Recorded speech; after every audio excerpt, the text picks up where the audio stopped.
Baik, kembali lagi di channel True Story. Apa kabar teman-teman semuanya? Yang jelas dalam keadaan sehat ya. Mari kita simak informasi sebagai berikut.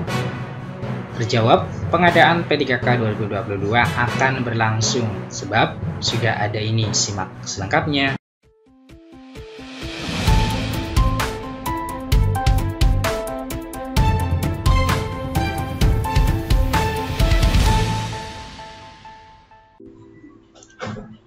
Baik, kembali lagi di channel True Story. Kali ini kita akan memberikan info update, info terbaru seputar P3K 2022. Informasi ini kami kutip dari laman website berita seloraya.com. Informasinya yaitu terjawab, pengadaan P3K 2022 akan berlangsung sebab sudah ada ini, simak selengkapnya. Berita seloraya.com, pengadaan P3K 2022 menjadi hal yang dinantikan oleh tenaga honorer atau pegawai non-ASN. Pada pengadaan seleksi pegawai ASN di tahun 2022, pemerintah akan lebih fokus pada seleksi pegawai P3K 2022 daripada CPNS, seperti disampaikan Kepala Badan Kepegawaian Negara atau BKN, di mana seleksi P3K 2022 akan dilangsungkan baik itu untuk jabatan fungsional, guru, maupun yang lainnya, maka pegawai honorer atau non-ASN diminta bersiap. Fokus utama di perekrutan P3K 2022 kali ini adalah di tenaga kependidikan dan tenaga kesehatan. Hal itu didorong atas rasa kekhawatiran pemerintah akan rekrutmen tenaga honorer atau pegawai non-ASN yang tidak berkesudahan di instansi daerah. Padahal telah ada peraturan tentang pelarangan perekrutan tenaga honorer sesuai pasal 8 Peraturan Pemerintah Nomor 48/2005 tentang pengangkatan tenaga honorer menjadi calon pegawai negeri sipil.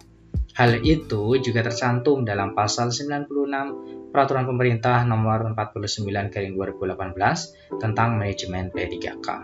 Sementara itu, mengenai formasi CPNS dan P3K 2022 tertuang dalam Surat Keputusan Menpan RB nomor 264 tahun 2022. Lantas kapan pengadaan P3K 2022 berlangsung?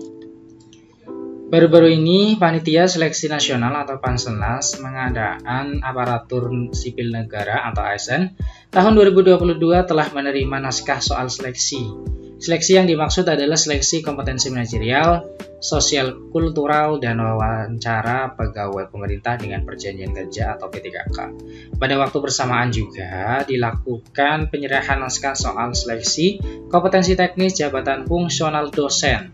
Deputi Bidang SDM Aparatur Kementerian Pendayagunaan Aparatur Negara dan Reformasi Birokrasi (PAN-RB) Alex Deni menerima naskah secara simbolis di Jakarta pada Senin 29 Agustus 2022. Hal itu dilakukan bersama dengan Sekretaris Jenderal Kementerian Pendidikan, Kebudayaan, Riset, dan Teknologi atau Kemendikbudristek Suharti.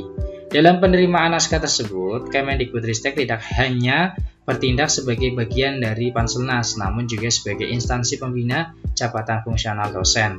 Perwakilan pihak Panselnas, Alex menyampaikan pada pengadaan ASN, Panselnas selalu berkontemplasi demi perbaikan pengadaan ASN dan transformasi SDM aparatur secara menyeluruh. Panselnas terbuka terhadap berbagai masukan agar transformasi SDM aparatur ini tidak dicederai oleh kejadian yang tidak diharapkan, ujar Alex.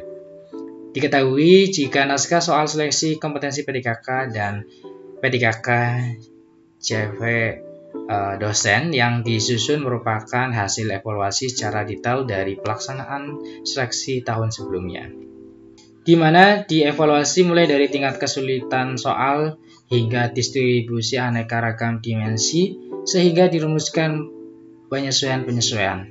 Kita pastikan soal-soal yang disusun benar-benar dikonstruksi secara lebih baik untuk penjaminan mutu, kata Sekretaris Jenderal Kemendikbudristek Suharti. Selain itu, Kemendikbudristek juga ingin memastikan kualitas pembelajaran di pendidikan formal maupun non-formal dapat dilakukan secara berkualitas dan penuh tanggung jawab moral. Salah satu caranya dengan memastikan dosen yang direkrut merupakan SDM yang mempunyai kompetensi mumpuni dan profesional. Semoga apa yang sudah disiapkan ini bisa membantu berkontribusi lebih baik lagi dalam penyiapan SDM di Indonesia. Ucap Soeharti. Kita semua berharap ASN di Indonesia tidak hanya menjadi pegawai negara, tetapi juga mampu menjadi agen pembaharu dan corong dari pemerintah pungkasnya. Maka atas hal itu, pengadaan P3K 2022 akan berlangsung, namun jadwal pastinya belum diketahui. Diimbau supaya tidak ketinggalan agar selalu memandang website resmi. Demikian informasi yang bisa disampaikan. Informasi ini bersumber dari menpan.go.id. Terima kasih, see you next time. Assalamualaikum warahmatullahi wabarakatuh.